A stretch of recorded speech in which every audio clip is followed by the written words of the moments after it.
Bien, alors la première partie du cours sur les fonctions de degré 2.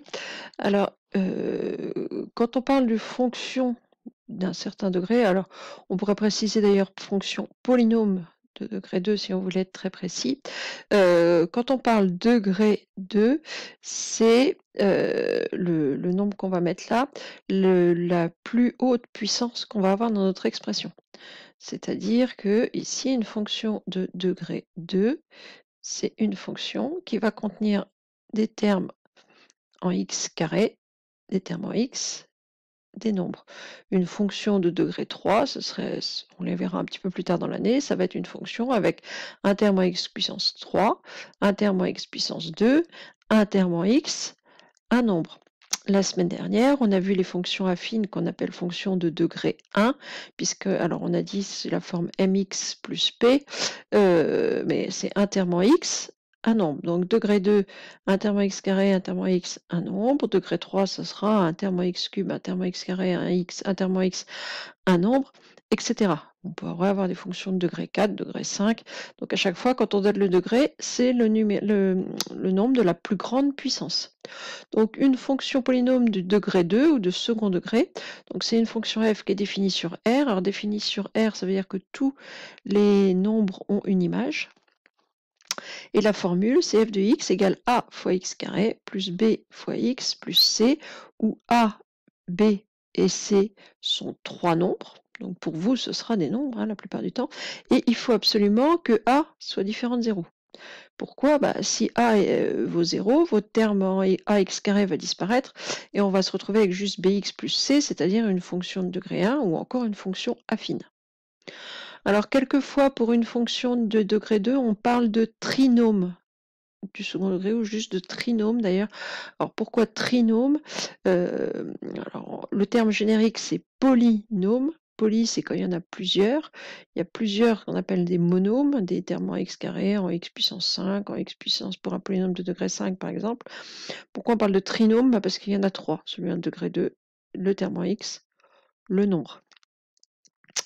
La courbe qui va représenter une fonction de second degré, ça va toujours être une parabole. Alors on aura l'occasion d'y revenir, mais on va trouver une parabole. Alors, quelques exemples ici. Donc, oups, ça s'enflamme un petit peu ce truc-là. Là. Voilà. Donc, est-ce que les fonctions qu'on a ici sont oui ou non des polynômes de degré 2? Et si oui, combien valent A, B et C? Alors, hop. On y va pour la première. Donc, la première, on a 2x carré moins x moins 6. Un terme en x carré, un terme en x, un nombre tout seul. Donc ici, pas de problème, f est une fonction, est un polynôme de degré 2.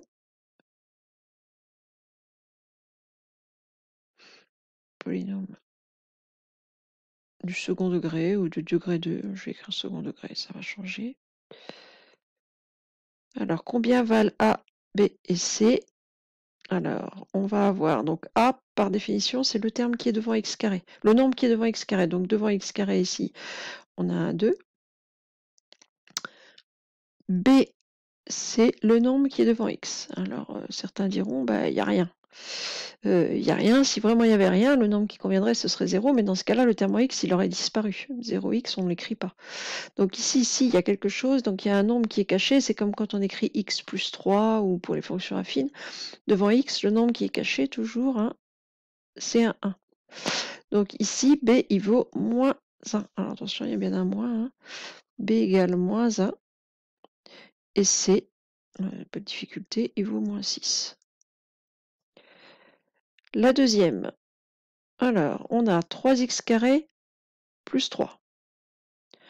Alors, il y a un terme en x carré, il y a un nombre tout seul, il n'y a pas de terme en x. Alors, est-ce que ça pose problème qu'il n'y ait pas de terme en x?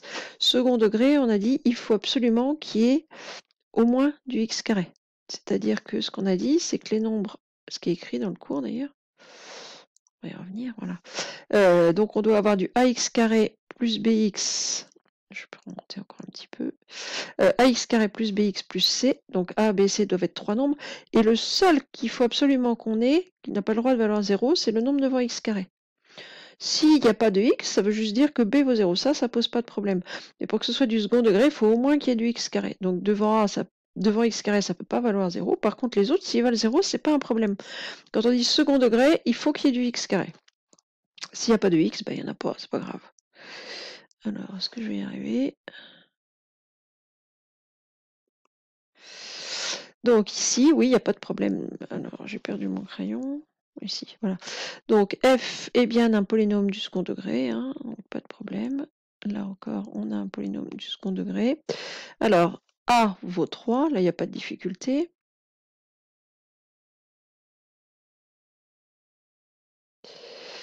B, il n'y a pas de terme en x, donc b vaut 0.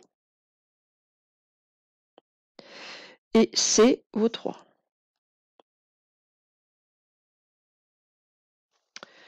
Le troisième, 5x moins 3, ben là, il n'y a pas de terme en x carré. Donc là, ça ne marche pas. On est sur une fonction affine. Donc f est une fonction affine.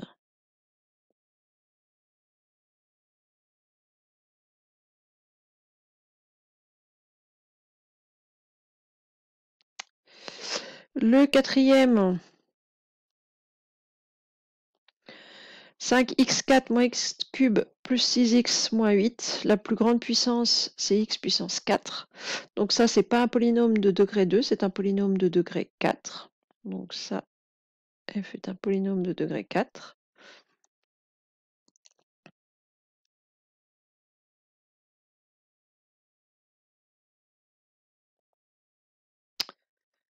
Et enfin, le dernier, la fonction f est écrite sous forme factorisée. Donc là, ici, il va falloir développer un petit peu, puis regarder ce qui se passe. Donc il va falloir faire de la double distributivité. Donc je vous rappelle le principe, hein. Une flèche qui part de chacun des termes de la première parenthèse vers chacun des termes de la deuxième. Bon, concrètement, ici, on va avoir 2 termes fois 2 termes, 4 flèches à mettre. À chaque flèche correspond une multiplication. Donc, on va développer ça. Alors, f de x égale... hop. Ah oui, bravo.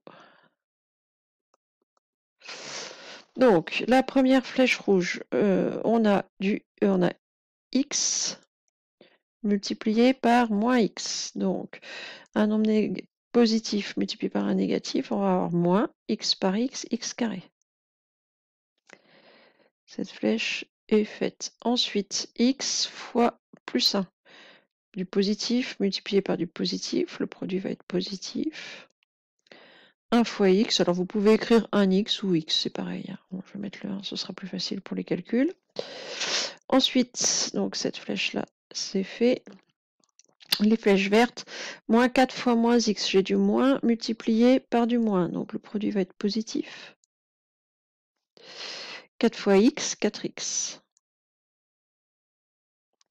Et enfin, donc celle-là c'est fait, dernière flèche, moins 4 multiplié par plus 1, donc du moins multiplié par du plus, le produit va être négatif. 4 fois 1, 4.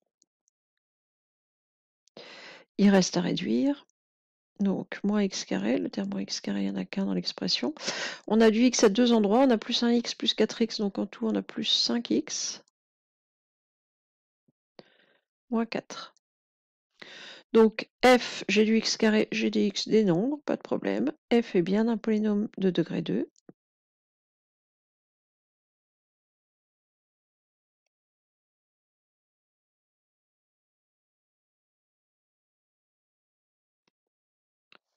Avec, alors, combien valent A, B et C? Alors, A, c'est le nombre devant x carré. Alors, c'est toujours pareil. Il n'y a rien, mais rien, ça ne veut pas dire 0. Le rien, il y a un 1 qui est caché en réalité. Alors, c'est même un moins 1 puisque j'ai un moins devant. A égale moins 1. B, pas de souci, ça vaut 5. Et C, pas de problème non plus, ça vaut moins 4. On va s'arrêter là pour cette première partie.